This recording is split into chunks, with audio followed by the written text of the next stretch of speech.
inside and out, and he tells Stringfield that when he was told while he was viewing the bodies, he was allowed to view the bodies.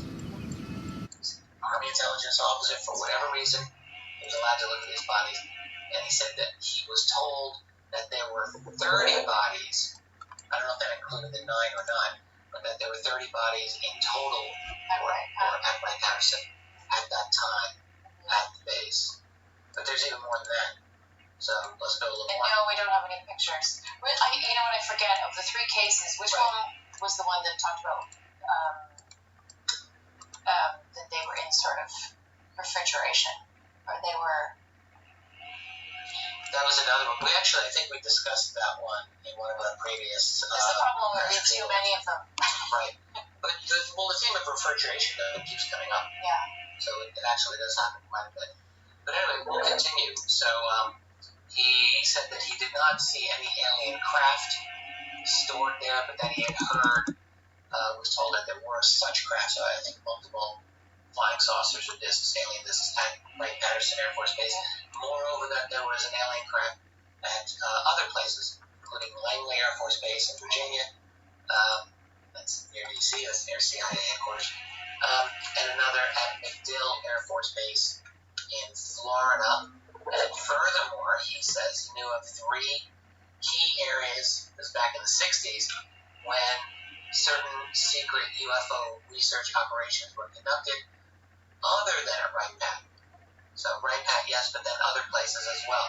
And he mentioned Langley Air Force Base again. He mentioned MacDill. This is part of MacDill, the Avon bombing range, part of the MacDill complex near Sebring, Florida. I don't know how close it is to Sebring, but I know that it wasn't that far from where I lived in St. Petersburg, Florida. Yeah, well, I think this is part of connected to MacDill, but it was near Sebring. Right, okay. So, and then another at Seymour Johnson Air Force Base in Goldsboro, North Carolina. So they were all identified as very significant with UFO research.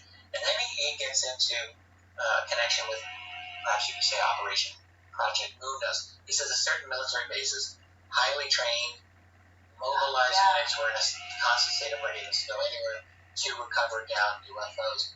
And he identified them as blue berets. Now, there's always been this debate, like, do blue berets really exist or not? He says they were skilled in not just retrieving UFOs, but keeping the public out of commission in terms of getting in the way, including being able to cause power blackouts. Project Moondust is something that we know about.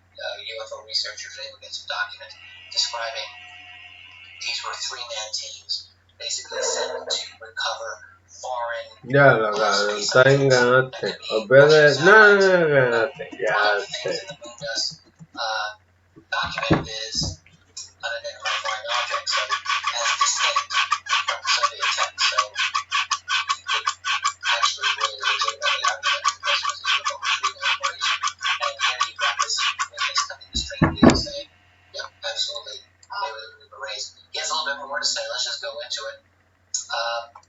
This is where it gets a little crazy to me. Like everything up till now, I'm thinking, and maybe what he says here is actually true, but it just gets really intense. He says, from a 2-year period, from 66 to 68, in the tri-state area of Ohio, Indiana, and Kentucky, it's very near Cincinnati, basically. He said he knew of personally of 5 UFO crashes. 5. And I don't know. It kind of shocked me, to read that again. And he said in one of those incidents, 3 bodies were recovered. Okay, but then he says during that incident, Stringfield calls it an alleged incident, so he's a little bit careful. The guy says that there was a skirmish, like a firefight, with alien forces by U.S. military units. It's because apparently the U.S. forces didn't know what these aliens were intending to do. He said hostility was presumed. That's the quote from Stringfield's source. And then the last thing, I just found that really kind of extreme, but impossible. I would say not impossible, just a bit extreme. Well, a lot is, it would seem a lot has been kept from us for a long time, so we think it seems like a lot, but I think it's entirely possible that we don't know. But listen, we're kept, all of us, all right? There's a big infrastructure out there, and it's kept from all of us. And we are really, truly kept in this kind of child's mental world where there's so much important stuff happening. And it's not just with UFOs, it's with everything. It's with everything. But it is definitely with UFOs. So we have to understand that we don't know, we don't have an idea of just how intense that reality is that's being hidden from us every single day. You know, I was talking with Peter Davenport last week. You know, he runs the National UFO Reporting Center, and he's saying of the 5,000 to 6,000 reports he gets every year, he said he believes that the number of witnesses is actually thousands of times more than not hundreds. He actually said 10 or 20,000. Yeah, that's right. I said, come on, you gotta be kidding me. Yeah. And that's not 20,000 more UFOs, but 20,000 more witnesses. Right. And then he said, well, okay, maybe 10,000. I'm like, wow, maybe. So we're talking millions of witnesses. So, and I'm not going to argue against Peter Davenport. He believes that this is such a massive, widespread phenomenon. And let's just say for a moment that it is. So there's this huge reality that is being kept from us. And, you know, people think, well, how is that possible? Well, look around you. I mean, you've got a global media situation that is so utterly corrupt now. It is so beyond the pale. It really does keep people in the world for years. And we're adults. We're not kids. So it's a very controlled system. And just to add to your point about, or his point about 10,000 people, he gave an example of where that kind of data comes from. He said, you know, because you said he's an expert in Phoenix Lights. He talked about that in the interview.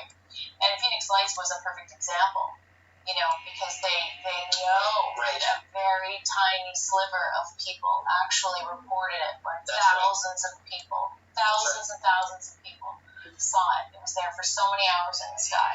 Correct. So, this is all through the state of Arizona as well, and in southern Nevada. Yeah. So there were lots of witnesses. It was in sky for a total of 5 hours or something like that, right? That's right. Right. So, so that kind of gives you an idea of all the people that are not reporting. So Lo mismo que Hatas, y te lo voy a pensar. This is case number 3 here. And his last point, he just says, since 1948, secret information concerning UFO activity involving the U.S. military has been contained in a computer center at Wright-Patterson Air Force Base. At this base, a master computer file is maintained with duplicate support backup files secreted at other military installations. Get the computer dump file, he called it, both the master and the support backup files, and you've got all the hidden UFO data. That was his last statement to Stringfield on that whole thing. So whether people believe his or not, this does keep coming back to Wright-Patterson Air Force Base, doesn't it? As far as different first-hand witnesses saying that there are bodies. Yeah, and there was one last bit of corroboration that Stringfield had with this guy, by the way. Okay. He went back down to Dade City, Florida, where he met with him before,